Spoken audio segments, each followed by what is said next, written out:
From Interfaith Alliance, this is The State of Belief. I'm Interfaith Alliance President Reverend Paul Brandeis Rauschenbusch in New York City. Historian and best-selling author Timothy Snyder has written books like The Road to Unfreedom, On Tyranny, 20 Lessons from the 20th Century, and the brand new On Freedom.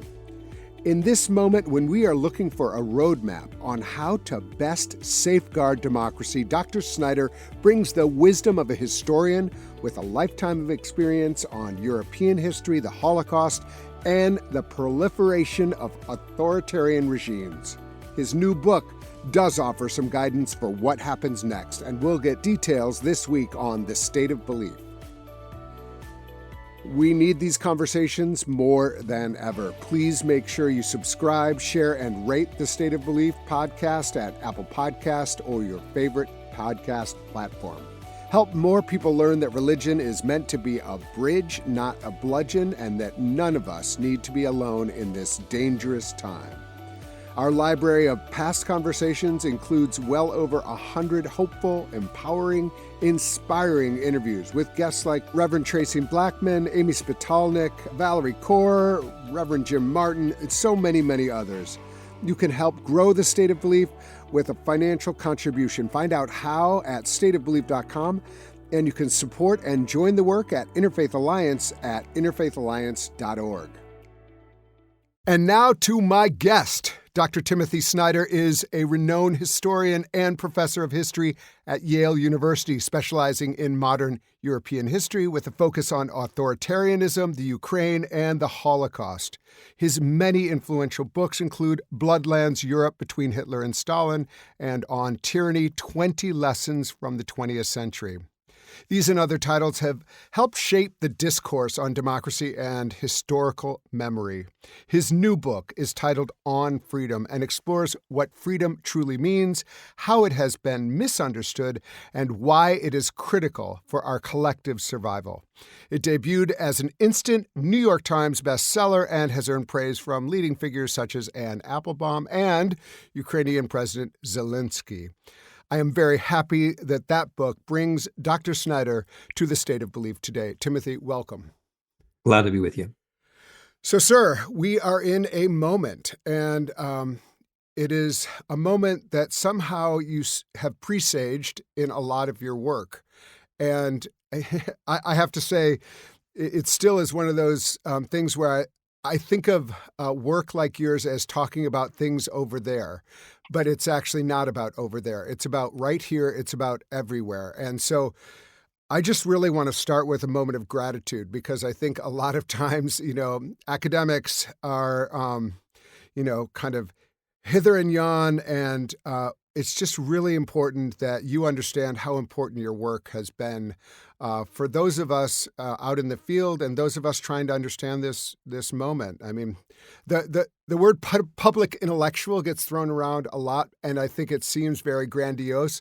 But in your case, it actually really feels grounded and important. So let me start with thank you and welcome to this show. And maybe you can just start with a little bit about what you are feeling right now as an American, as a human being living in this country and seeing this moment that we're in. Well, first of all, thank you for the kind words. As somebody who really likes spending time in both hither and yon, and who wishes he could have some more time in hither and yon. It's much appreciated, because I'm trying to do the things that I can do, and that's the answer to your question. I think that, as a historian, I can't separate being a historian from a human being. I love being a historian. I'm a historian all the time. And as a historian, you're always thinking in terms of something like fields of probability. Like you know that not everything is possible. And you also know that many more things are possible than that people realize, which is a funny position to be in, because it's like a lot of the things people think can happen really can't. Like they're just not going to happen. But there are a whole bunch of things that could happen that people aren't thinking of. And that's all, like those two things are always true at the same time. And so how I feel, I mean, the field of probability for the future of the US changed with the last presidential election. We're now in a different zone. We're still in a zone where what people do matters, but we have to think in terms of the dark things that are possible in order to head them off. And we have to have, positive ideas of what we're aiming for, which is what I was trying to do in the book. Yeah. Let's get into the book On Freedom. Well, I'll just say it felt like a privilege to read because you shared so much about yourself in it. And like, I think sometimes you read books by historians where it feels like this is the objective truth and I'm laying out the narrative and that's it. And in some ways, what you did with this book is you acknowledge that you are a player in the history and that you're, the way you came across, like just learning about a childhood, learning about ringing a bell. It opens with these moments that are very evocative of like a ringing a bell in 1976, and this idea that you came from a place and that you have you're a part of this question of what freedom means. And so interspersed with all of the other great thinkers, you bring your own reflection into it. So I want to recommend this book On Freedom to our listeners because it's also a way of just understanding how you can make an argument which includes yourself, which I feel is very persuasive. But this question of freedom, I use that phrase all the time, because we talk about, especially we talk about religious freedom and what is and is not religious freedom. And I want to get into that. But I think one of the great things that you offered me was the question of positive freedom and negative freedom. And I just wonder if you would unpack that a little bit for us. And, you do it throughout the book. So I know that's a huge question, but it's something for our listeners to begin to wrap their minds around what is negative freedom and what is positive freedom? And not as values, but as actual like ways of understanding what freedom means in the world.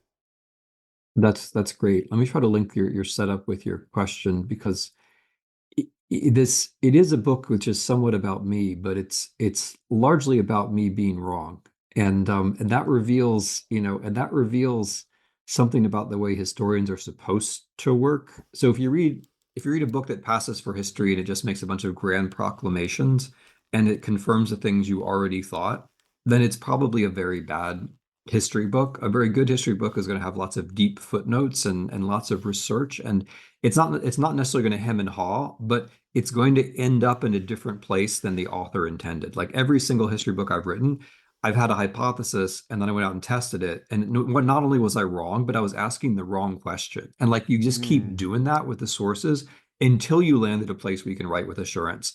And so I just want to say that like what I was doing was in that sense historical and also philosophical, like the old-fashioned Socratic method of walking in and asking uncomfortable questions. What I was trying to do partly was ask uncomfortable questions to myself, to my younger self, to the mistakes that I'd made before.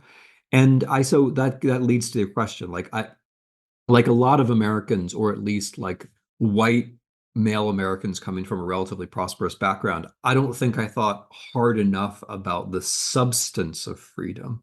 I think I was like a lot of folks, I was tempted to look for easy formulae, or which could be things like, well, America's free because Constitution, or America's free because exceptional, or America's free because of capitalism.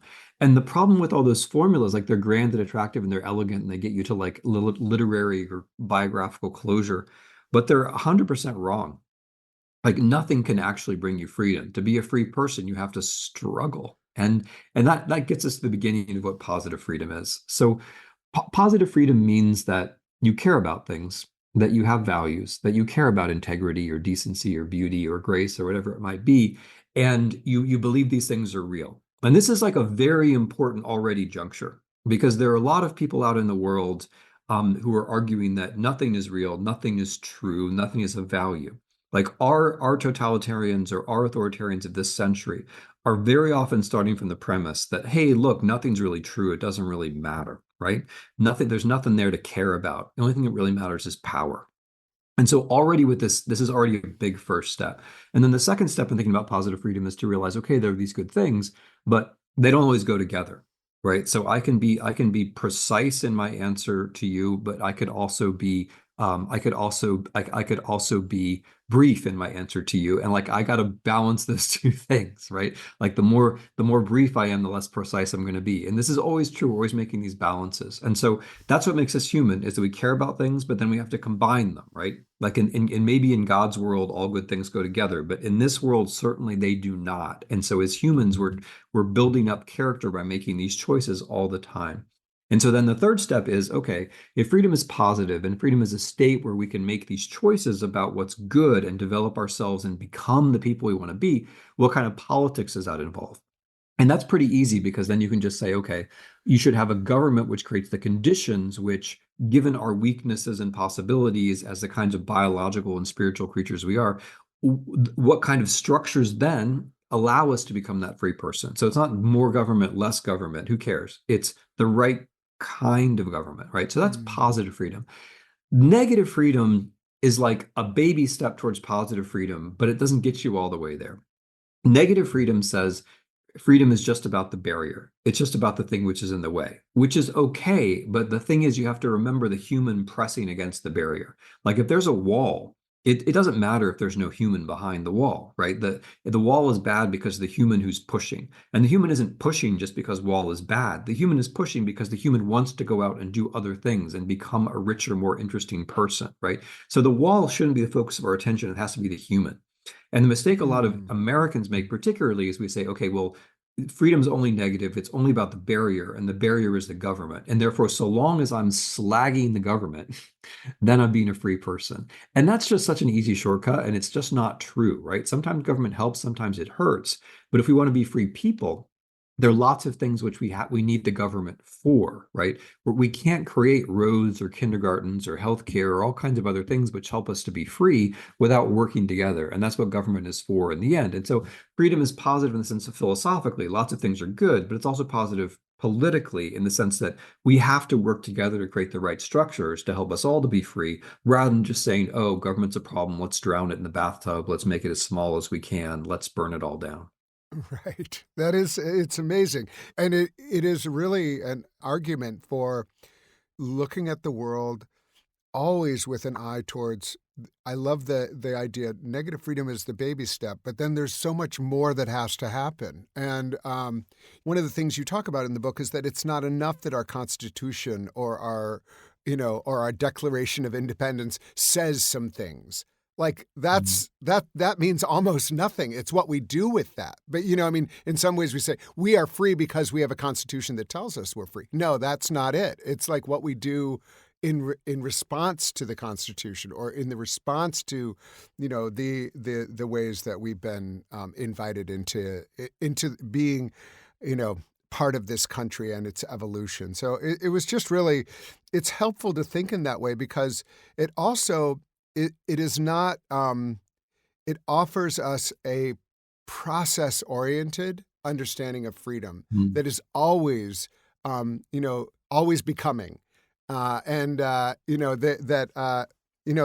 we will not arrive at it. And even my members of my family have been pastors for a long time, and one of them was Walter Rauschenbusch. He said that the kingdom of heaven is always becoming. We are not Mhm. going to arrive on this earth. We have to try. We have to strive to continue. And your book is not religious. Aside, I would say that the part that I found most religious, and I do want to get into religious freedom. We're going to get there, but liba versus corpor. Like that, this was an important distinction for you, which is liba is about the body that matters rather than the body that is just a physical. It's about a body that is alive. Can you just talk about it? Because you spent quite a bit of time on that. Not the whole book on that, but it was such an interesting dichotomy for me and helpful one. Can you say a little bit about what you meant by all that?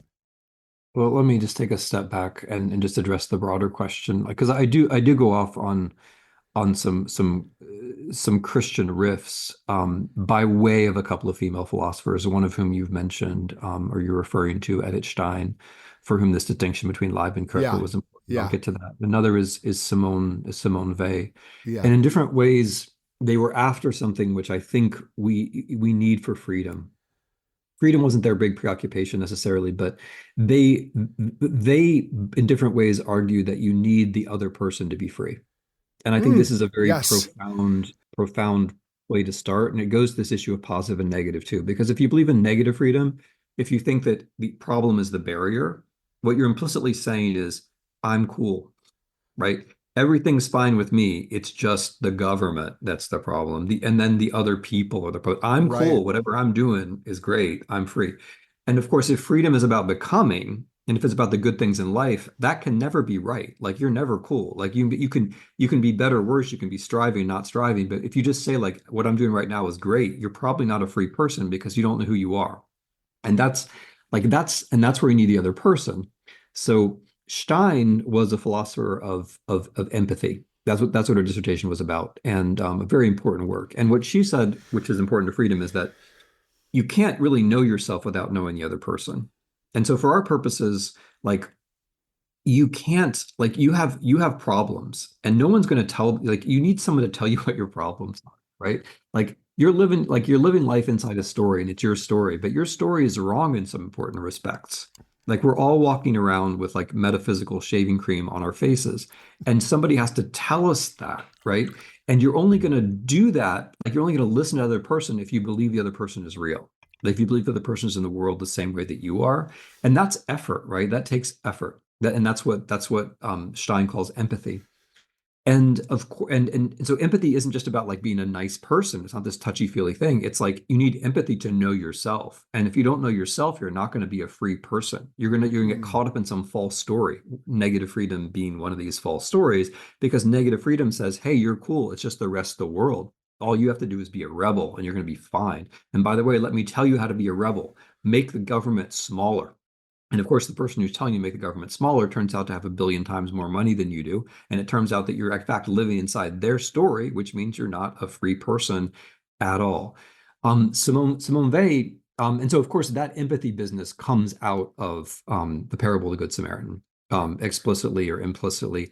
Simone Weil, who talks about this, she says, okay, the thing about loving your neighbor as yourself, there's the obvious business that you should be showing mercy to someone who's different than you are. But they kind of takes another step with that. And she talks about a different passage in Leviticus. And she says, well, if you're going to love the stranger, the trick there is to love the stranger in yourself, which I think is very important, right? Like if there's no bit of you which is a stranger to you, if you actually think you know yourself completely, man, you're definitely not a free person. Like there's a whole lot of you which you have to get to know, that you have to see as a stranger before you can figure out what it is that you're going to be becoming, right? So in this way, like it doesn't have to be Christianity, right? But in this way, freedom, I think, is certainly limited to metaphysical questions like the other person being a person the same way that you are, and metaphysical questions like what is familiar and what is strange in the world, and how do you get across that barrier. Mm. Live interpret is very important. Important to me too. It had to do with some health issues that I had helped me get across this. A Körper in German is any body. So it could be like a heavenly body, any physical body. It's like it's subject to laws of physics, and we are subject to laws of physics. But a Leib, a Leib is also a Körper. It's subject to laws of physics. If you jump off if you jump off the roof right now, which don't because we're in the middle of doing something important, but like if you jump off a roof, you're going to fall just like any other object. But when you hit the ground, you're going to feel it, and that makes you alive. That makes you different. And there's going to be a reason why you did that thing you did, right? And that's because you're alive. And so, like as a Leib, we feel things which objects don't do, but also we can emanate our values out into the world, right? We can do things. I mean, jumping off a roof is a stupid example, but we can do things like have a podcast or write a book or make a friend because we care about stuff, right? And that makes us different. And so live gets you that business of the world coming into you and you feeling it, but also you pushing back out into the world and changing it and making it something that wouldn't otherwise be. And that's a very cool distinction which we owe to Edith Stein. Up next, more with Timothy Snyder, author of the new book, On Freedom. You can hear full episodes of The State of Belief anytime on our website at stateofbelief.com, and you'll find links to topics we discussed this week as well as transcripts and more. And make sure you subscribe at stateofbelief.com/subscribe. You're listening to The State of Belief, where religion and democracy meet.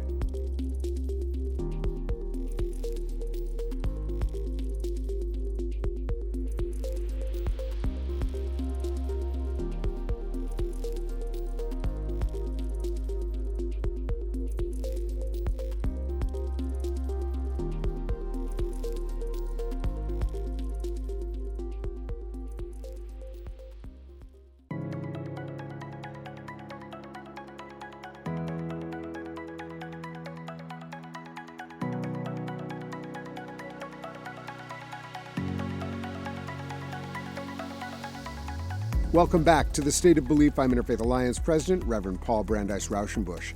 My guest is historian and author Dr. Timothy Snyder. His new book is On Freedom. This book on freedom, in some ways, it felt like a retreat in the best way. Like it allowed me to go deep into ideas that felt incredibly relevant to my living, but weren't like coming to the fore in this moment of what feels like an emergency. And I think just like retreats in any sort of spiritual practice feel like they're giving you sustenance to do the hard work that you do when you go out into the world. I feel like this book offers that. In some ways, your book on tyranny feels like almost like, when you sound the alarm and it's like, okay, this feels like almost a blueprint for this moment. And I think you intended it to be that way. But, talk to me a little bit about that book and the genesis of On Tyranny and what it means to you today when you go back and revisit it. Well, we can work with the bell. I mean, you kindly recalled that On Freedom begins with a story of my ringing a bell when I was a kid, a 6-year-old in 1976. And the thought then, when I was a child, the thought was, okay, I'm ringing this bell, and I associate it with the Liberty Bell, and I associate it with the things that I was already imbibing at that point in my life, about the United States always having been a free country and how we're celebrating now this round number, 200 years of freedom. But, the Liberty Bell. So you ring a bell. One of the things you ring a bell for is an alarm. And on tyranny, I was sounding the alarm. I was ringing a bell. But the bell itself might have a crack, as a Liberty Bell does. I think the last crack was when it was rung on George Washington's birthday. And, George Washington was a very important, impressive person, but he was also somebody who expended resources trying to track down his wife's, escaped enslaved person. There's a crack in the Liberty Bell, and that crack can stand for things like slavery, or it can stand for the disenfranchisement of women. It can stand for other kinds of oppression. And of course, as I realized when I was thinking about this anecdote, I thought about this anecdote as a former child, and then I thought about it as a historian. I realized, well, wait a minute, the Liberty Bell wasn't even called the Liberty Bell it wasn't even rung in 1776. That's a myth, but it wasn't called the Liberty Bell then either. It was actually called the Liberty Bell by the abolitionists a few decades later, who were trying to help more people to become free. And then a few decades after that, it was called the Liberty Bell by the women's suffrage movement, who were also trying to add more people into the community of the free, right? So On Tyranny was about playing defense, and it's important to defend things sometimes. Like sometimes you have to defend. Sometimes things are literally urgent. There's an emergency, as you say, and you have to just hold the line.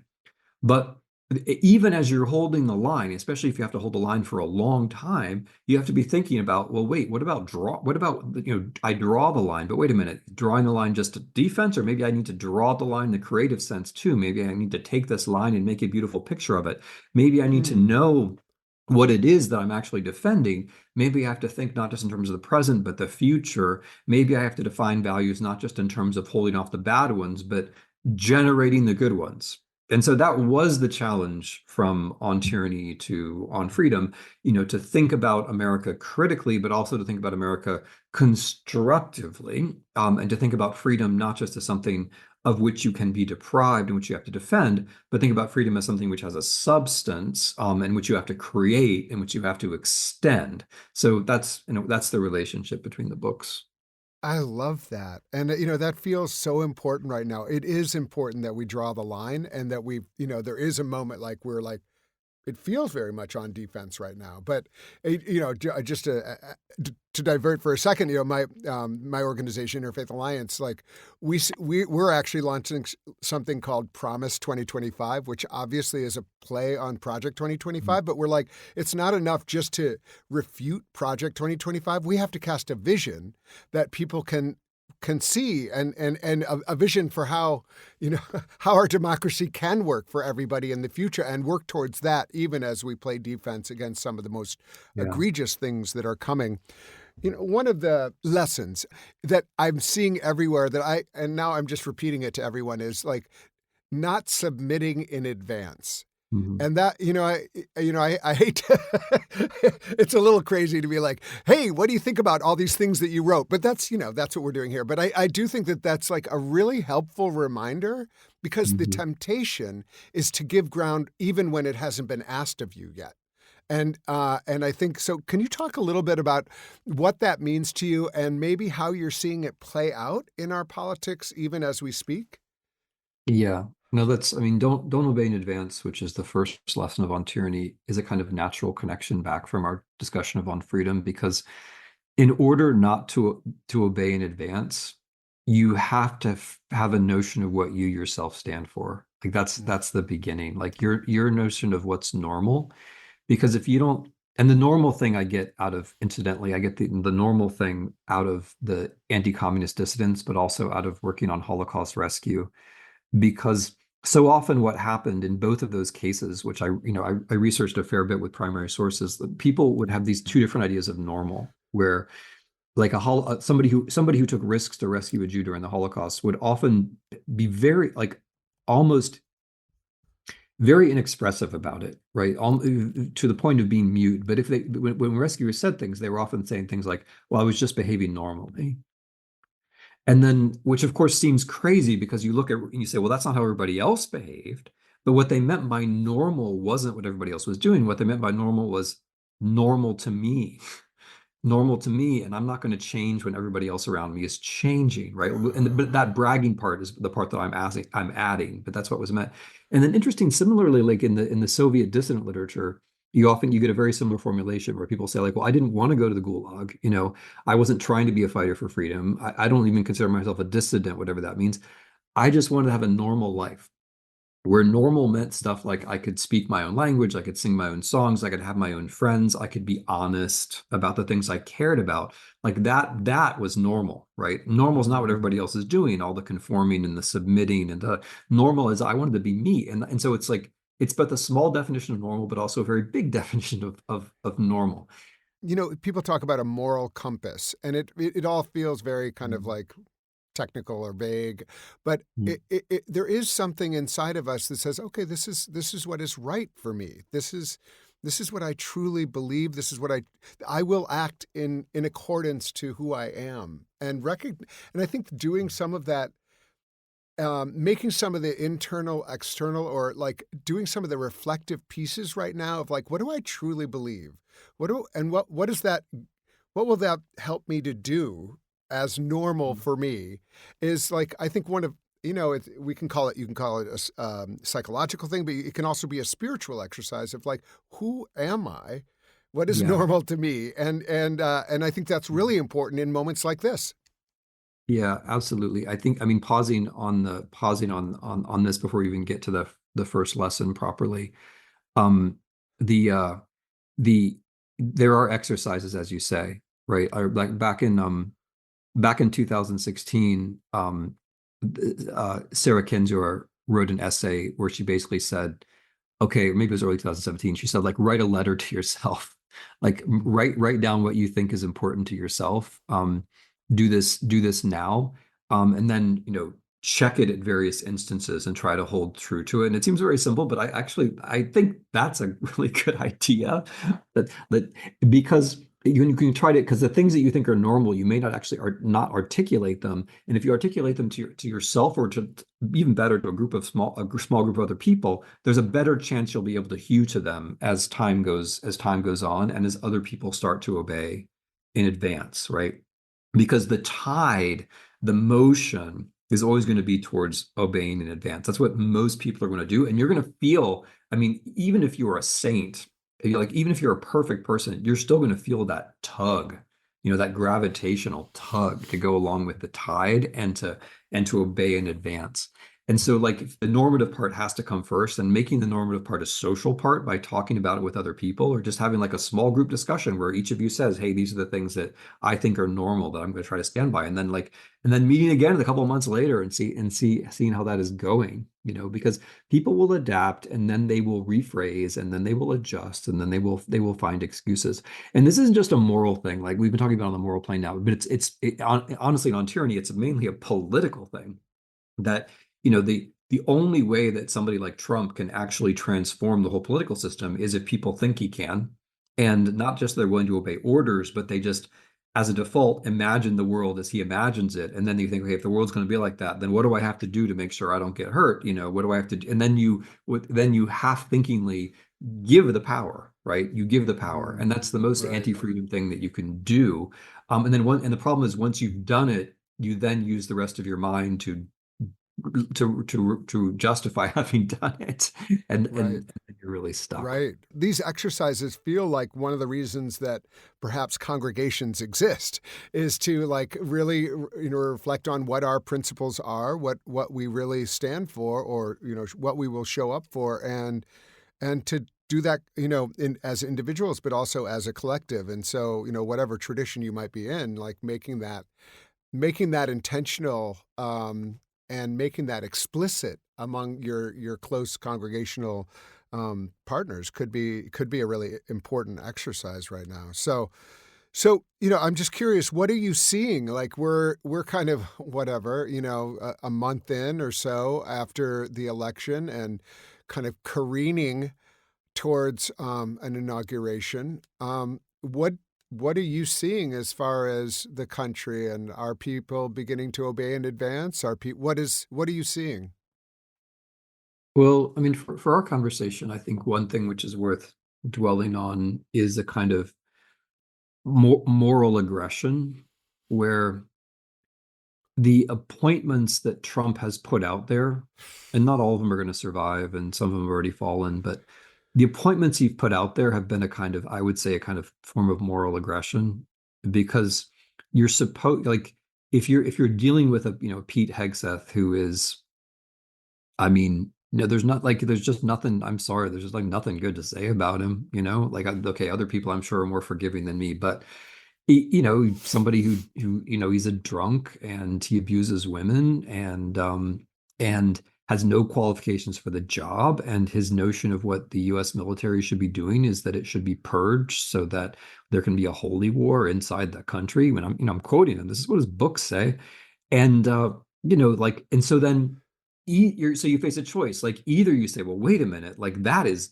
nuts, like that's crazy, that's really out of bounds. Or if you don't do that, then you start thinking, well, look, the guy performed military service and he can tie a tie on his own apparently, and whatever it is, I mean, whatever you put on the other side. Or you start saying, well, people are criticizing him, poor man, whatever you do, like whatever move you make, like anything, I think, except repugnance, you're then buying in, right? Like the moral aggression has made you immoral.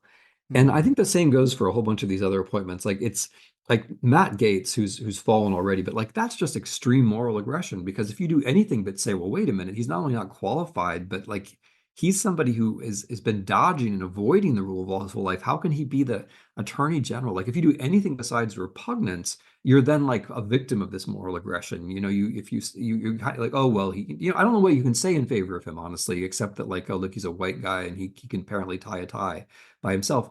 I don't know what beyond that you can say, but like people were saying it, like there were people who were in favor of him being confirmed, and this goes on and on and on. I mean, Tulsi Gabbard, who went to Syria and questioned, little girls who'd been burned by bombs from Russian planes or Syrian planes, like, and questioned whether that was what actually happened to the girls themselves, who were burnt, right? Like that, like somebody who defends Assad's, murder of hundreds of thousands of his own people, to take that as a starting point for a director of national intelligence in the United States, like what do you say about that, except that it's hideous and repugnant? But again, she's well spoken and she's attractive and like, so like maybe, so then people will say, well, but somehow this is thinkable. And I think of all this as moral aggression. Like it's like these missiles that are launched at you. And if you don't dodge them completely, you end up kind of riding them and you're like, oh well, this is okay, somehow this is okay. And there's a lot of that. And broadly speaking, Paul, I guess where I'm bringing this back to is like that's a kind of obeying in advance, when you think like these things which Trump is intending to be unthinkable, like his whole point is that they're unthinkable. If you start to think of them as being okay, then you're going along. Yeah. If you're going along for Yeah. this ride and you've morally disarmed yourself, because my God, like if you accept this at the beginning when he's not even president, Right. then what on earth are you going to ever resist later on? Which is the point of all these appointments. So that's one of the things which has been on my mind this first Yeah. month is these appointments as a kind of moral test and Yeah. political test. Well, the other thing that I think is probably worth thinking about is how the media is going to react to this moment. Yeah. And I think, personally, I think the media totally failed us in this last election with, just the normalization of Trump as a candidate. Given Mhm. what he had done and what he had tried to do after his last term. Um, and I think you already see it happening, and I don't even know um, what to say about it. Although it's very interesting how there's going to be I think some sort of more media upheaval right now because people are not sure what storytellers are good storytellers, and Mm. and so I'm just curious what you think about the media. I mean, I have this view, and it's as you know, it's basically chapter 4 of on freedom. I have this view that factuality is something which has to start really small. And like a lot of things that have to do with freedom, it requires collective effort. And the moment you give up on the value of factuality and you don't want to make the effort anymore, then you're losing something. And like we have this notion that there's a free market of ideas and that like the best ideas rise to the top. And that's unfortunately just not true. It's just not the case. Very often the worst ideas rise to the top, especially when there's nobody out there doing the work of collecting the million small truths. It's the million small truths that save people from the big lie. And we've in the last 15 years, we've basically let American reporting go. And so that's my big thought about the media. And I'm trying to make it a positive thought that we've lost something which in some form I think we have to regain. I mean, it's probably never going to be back in the same sense of having, print newspapers like we used to have, but some form of organized fact finding is necessary because you can't just say, oh, that's a conspiracy theory, that's a big lie. You have to have a population that is used to there being facts in the world because when there's a vacuum, or to switch my metaphors, like if it's just a smooth surface, then everybody just slides along and they're pulled this way and that by kind of what they want to believe or what sounds good to them or whatever it might be or what makes them feel better than other people. So that's what I think about the media. I mean, I think it's the absence of a certain kind of media, specifically the local reporting and investigative reporting, which has got us to where we are, and that and so therefore that's you can think about that as something that can be repaired. As for the media we have right now, like it's easy to criticize them, and I will, but I just want to say that like part of the I think the problem is really structural. So as far as the things that they do, which they shouldn't do now, they really, really, really shouldn't talk about guardrails. I'm getting this whole metaphor is making me crazy. Like there aren't any guardrails. We're not on some kind of metaphorical highway. We're not on like, I mean, we may all be trapped inside Elon Musk's Tesla, but like we're not really on a highway, and there aren't really guardrails. And like the metaphors you use, kind of the metaphors you use, as you say, like the metaphors you use are the foundation of the story that you're telling. And if the story is one in which there are guardrails, then okay, a guardrail is just there, right? But there isn't any guardrail just there. Like this car, like Elon Musk's Tesla, it can drive you right off the cliff. There isn't, and you could just go straight down and blow up. That could happen because there aren't, in fact, guardrails. Like insofar as there are barriers, they do arise from social norms and laws, but those things all have to be made lively by people and their actions and their thoughts and their words every day. So I wish we could put the kibosh on the guardrails and not talk about the guardrails. Another thing I'm I going to really say, I just stop for a second. Like, yeah okay, so Professor Snyder is saying that we are all in Elon Musk's car. That's our new metaphor. I think that's the headline from the. No, but I mean, it is. Guardrails is really interesting, and I think that I think part of the reason people use it. Is because it felt like in the last Trump administration there were people who were acting in ways that would temper his his you know yeah authoritarianism or whatever, and uh,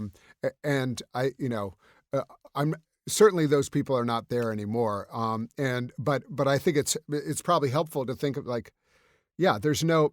it's as if there's a set road that we're definitely traveling on, and that there's Mhm. guardrails on either side, Yeah, but the road is already there. We don't know what the road is going to be. Like that's the it's like thing. Yeah, there's no road, there's no guardrails, but there's also no road, right, and so right. it's really that is a very provocative.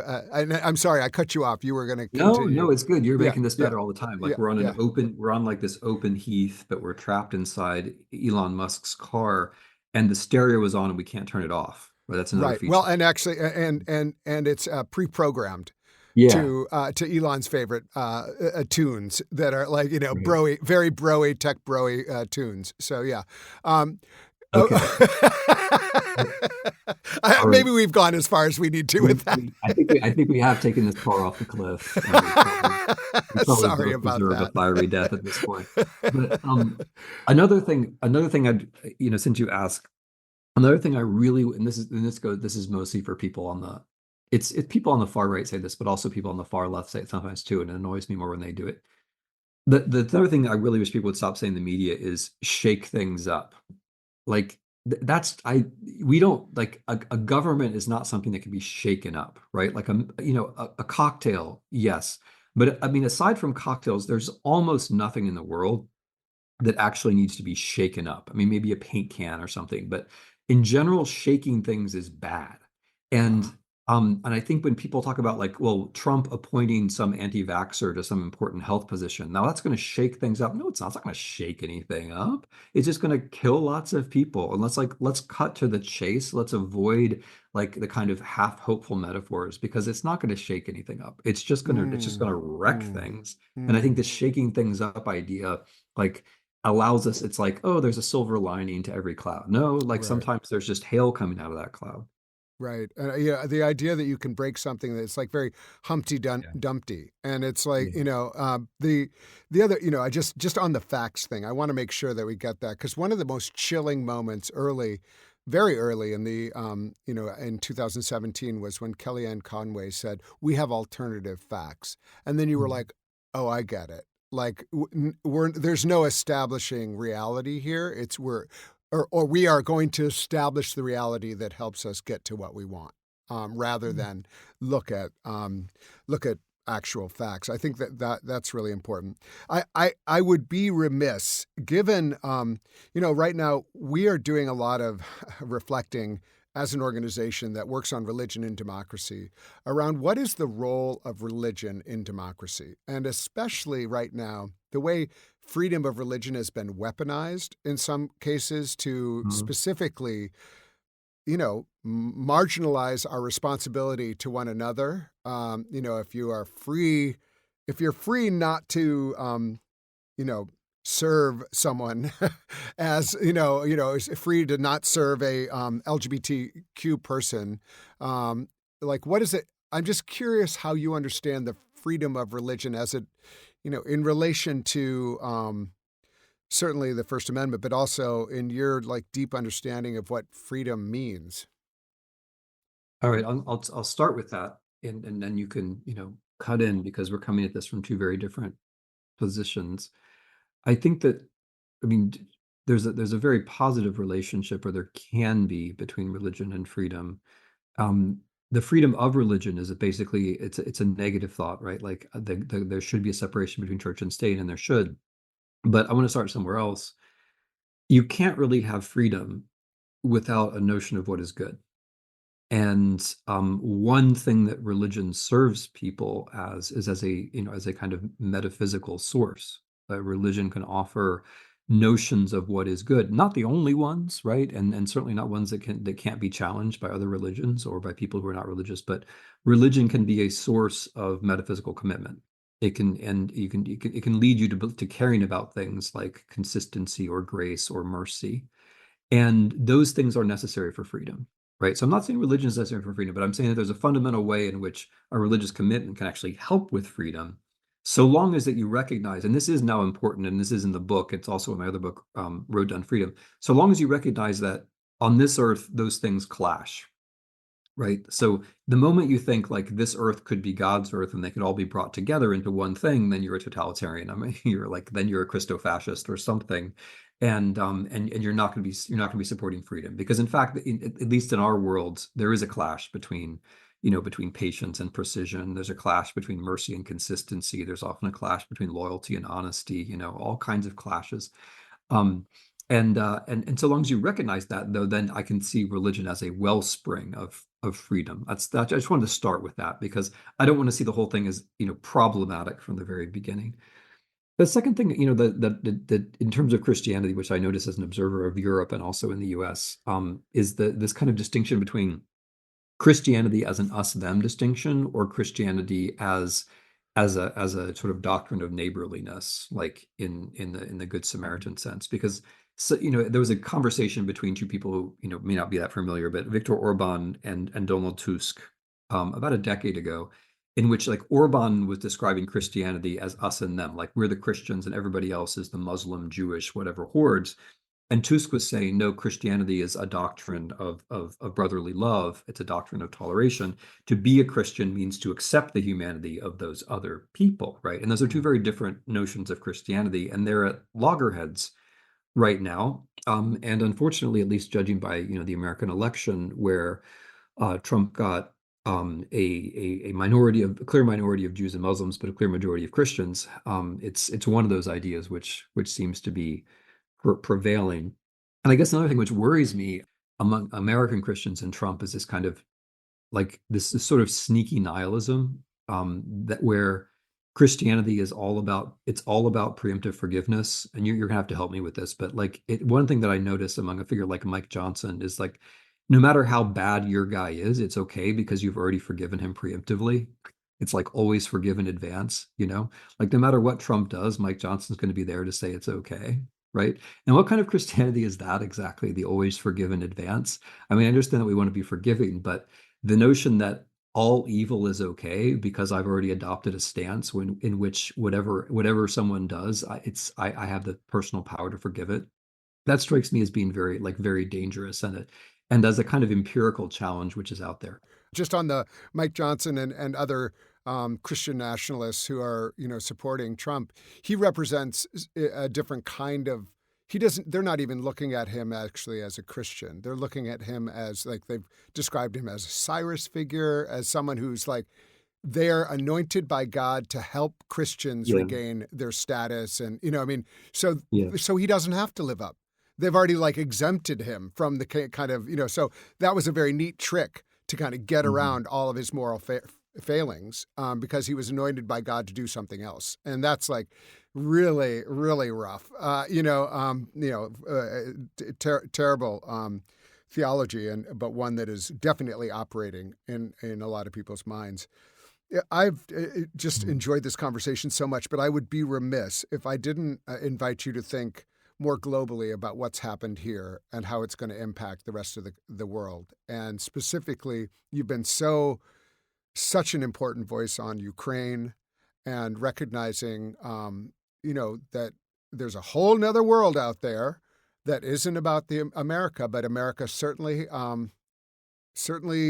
impacts the rest of the world. And so I would like for you to think with us, or help us learn how to think about the impact that this will have in Europe, and specifically in the clash between Russia and Ukraine. Well, again, I'd like to start positively on that. I think we have to be, and I mean, in order to make sense of that, one has to start with what the Ukrainians are already doing. And what the Ukrainians are doing is, I think, very important to one of the essential parts of this conversation, which is the metaphysical element of freedom.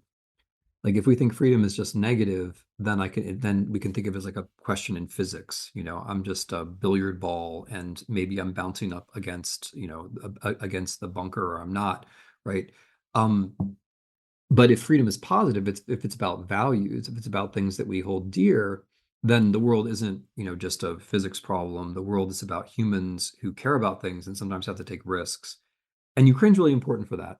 When people talk about Ukraine as a democracy and a fighting democracy, all that's true.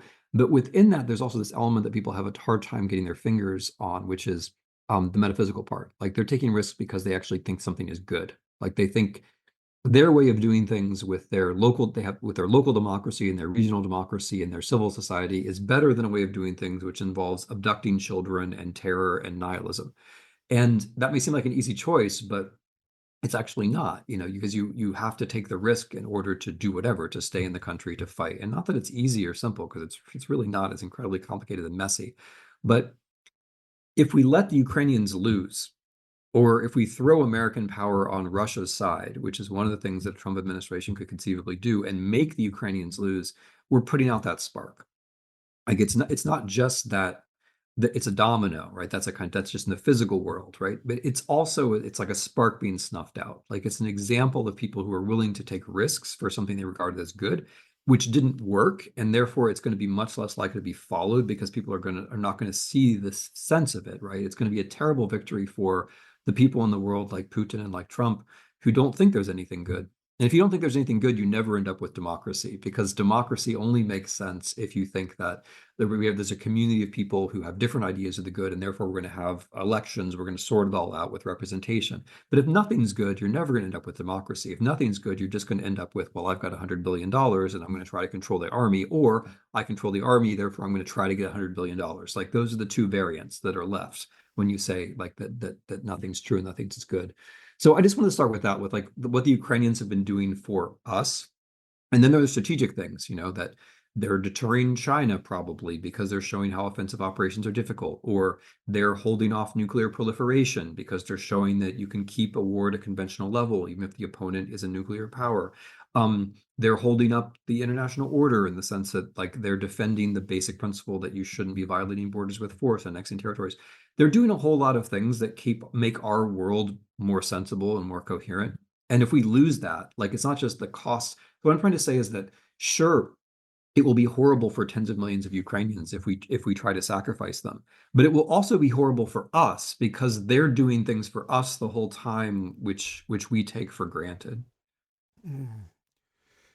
Timothy Snyder is the author of books that have shaped discourse around history, authoritarianism, and democracy. The newest is titled On Freedom. Dr. Snyder is Levin Professor of History at Yale University. Professor Snyder, thank you so much for being with us today on The State of Belief. I've really enjoyed this conversation. Really glad we were able to have it. Thank you very much.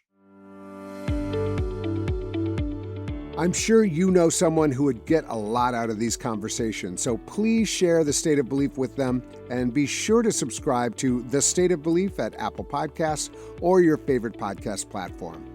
We need your help to keep making The State of Belief. If you'd like to make a financial contribution, go to stateofbelief.com. That's stateofbelief.com. The views and opinions expressed on this program do not necessarily reflect those of Religion News Service or Religion News Foundation. The State of Belief is produced by Ray Kirstein and is a production of Interfaith Alliance. Become a member today at interfaithalliance.org. And be sure to join us next week. I'll be in conversation with Ruth Graham of the New York Times to talk about the big religion stories of 2024 and what to look forward to in 2025. I can't wait. Until then, I'm Paul Brandeis Rauschenbusch on The State of Belief, where religion and democracy meet.